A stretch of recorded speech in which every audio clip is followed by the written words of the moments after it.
Back here on First Things First with Chris Broussard, talking about last night's play-in game and what a classic it was. Warriors took the L, but it wasn't for a lack of effort from Steph Curry. The NBA scoring champ hit 6 threes, 37 points. Now sets up a showdown with Ja Morant and the Grizzlies tomorrow night for that 8 seed.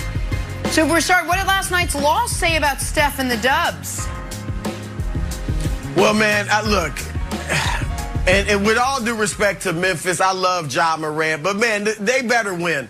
Because like I said earlier, no one wants to see Steph's season end this week. This dude, he's playing the best basketball of his career. And I know the second MVP year, 30 points on 50, 40, 90, 7 assists a game. That was phenomenal. But the fact that he's doing it now with such little help, you know, no Klay Thompson, no second star on the offensive end. It's just incredible. And last night, we talked about it yesterday. The Lakers defend Steph better than any team in the league. The Lakers are arguably the best defensive team in the league, and he still lit them up.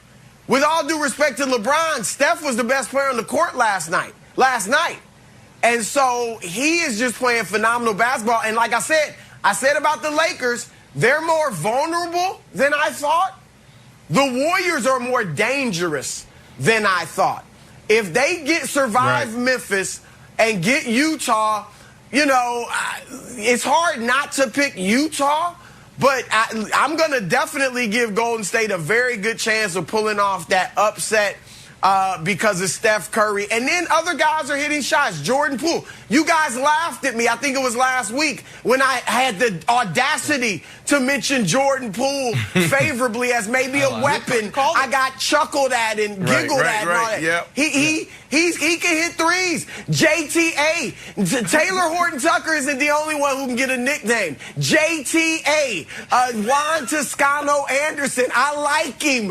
All right, obviously Draymond. People been ripping Draymond all year. Oh, give 6 points a game. Hall of Famer. He is a great playmaker and has been all year. He's a great defender and has been all year. He was first team all defense on my ballot. So he's been tremendous. And I want to see it right now on national television. Damn it. I want an apology from the great Nick Wright. Say it with me, Nick. Andrew Wiggins can ball. Yeah, all right, Andrew Wiggins can ball. I'm not saying he's a star, but I am saying the dude is nice. He's become a great defender. I considered him for all defense. Become a great defender. And once Klay's back next year, the Warriors will be legit contenders again because, as I said, Wiggins is a tremendous third offensive option. I love my man Wiggy. Say it with me, Nick. When it's your turn to speak, say it. You got to give Wiggins props. It's Wild's turn. It's Wild's turn to talk. So I'll let Wild go. He did have one great move, Broussard. He had that little turnaround. I was like, whoa, I didn't know that was in his game. Yes, it was an amazing nice. Yes.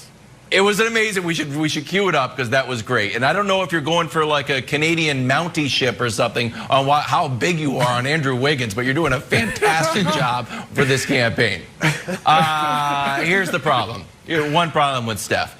And this is, and I'm a little bit worried about our guy Evan, who came up with the play-in tournament. This has all the makings, of a letdown game, and the Grizzlies can win. The Warriors have nothing in the tank. Physically, Steph played a ton of minutes. Draymond played a ton of minutes. They have nothing in the tank emotionally. This was the game they wanted to win. Also, and then on the other side of the ball, there's Ja Morant. We are still waiting for the big Ja Morant moment. We talk a lot about the next wave of superstars, and Ja Morant is always there. Much like the big dunks that he tries to take and then ends up missing. Like, wow, that would have been great if it would have gone in. Nick, that's what we're going to see now. This has to be Ja Morant's moment. I think the Warriors are ripe to be taken down because I think they're physically and emotionally cooked. Well, listen, I think you make a lot of good points, but I watched this game, Warriors-Grizzlies, with massive stakes. The 8 seed was on the line on Sunday, and the Warriors were in total control through 3 quarters. The Grizzlies made a great push early in the 4th, and the Warriors immediately took back control. And a big part of that was because the Warriors guard Ja Morant the way teams guard Draymond. They just say, well, please shoot. Please shoot. We dare you to shoot. And Ja right now does not have that facet of his game. I think it's a little unfair to say we keep waiting for him. This is his second year, so he will continue to improve. But I do agree that I think we are giving the flowers to the play-in a little early, as great as last night was, because if it costs us the Warriors in the playoffs, it's going to be a net loss for the league. To Broussard's point about Steph, this being his best year, so I think it's a great point. So I think everyone's going to point to the 73 win, like you mentioned, unanimous MVP year, and I'll do a LeBron comp. Like, statistically speaking, LeBron's 2013 season, where they had the 27-game winning streak and he was almost 60% from the field, and they won the title, is his best year. But if you watched it, 2018, after Kyrie left, when he had to do everything himself, and he had his career high in rebounds and assists that year, and then had that remarkable playoff run with the 8 40-point games and the 2-game winners. You're like, I think this might be his best year, even though they got swept out of the finals. I think there are some Steph comps there where, because he's being asked to do more with less around him, he is showing his brilliance. So I think it's a good point. But I also think, if we're going to be fair about the Warriors, Brandon, we have to point out that what has been their Achilles heel for 7 years is turnovers. And what cost them the game last night was turnovers. And Steph Curry, once upon a time, in a Game 7, fourth quarter of a finals, threw a behind-the-back pass. The ball went out of bounds. And last night in the second half, Draymond had 6 and Steph had 4. They had 10 turnovers, the two guys the Warriors have to have. And some of them came in huge spots, and some of them were just careless. So I think I think we can give Draymond all the credit for how great he was in the first half, Steph all the credit for the impossibility of the shots he was hitting, and still say, Brandon, they were way too careless with the basketball in that second half, and that's what let the Lakers, whose offense was drawing dead, get back in it with some transition buckets. 100%. The first half, they were under full control. Then the second half just imploded. But, Nick, I want to go back to what Chris said. He brought up something extremely important. I mean, are we going to get an apology from you? You know, you didn't never get to that. Like Wiggy, he talked about it. Can we get an apology or what, brother? Like, that's a big deal. Come on, Nick. Because nobody. So Nick, where you at? Can we throw Nick up there? No, this is a big deal. Hold on, don't ask for it if you're not. Let me respond.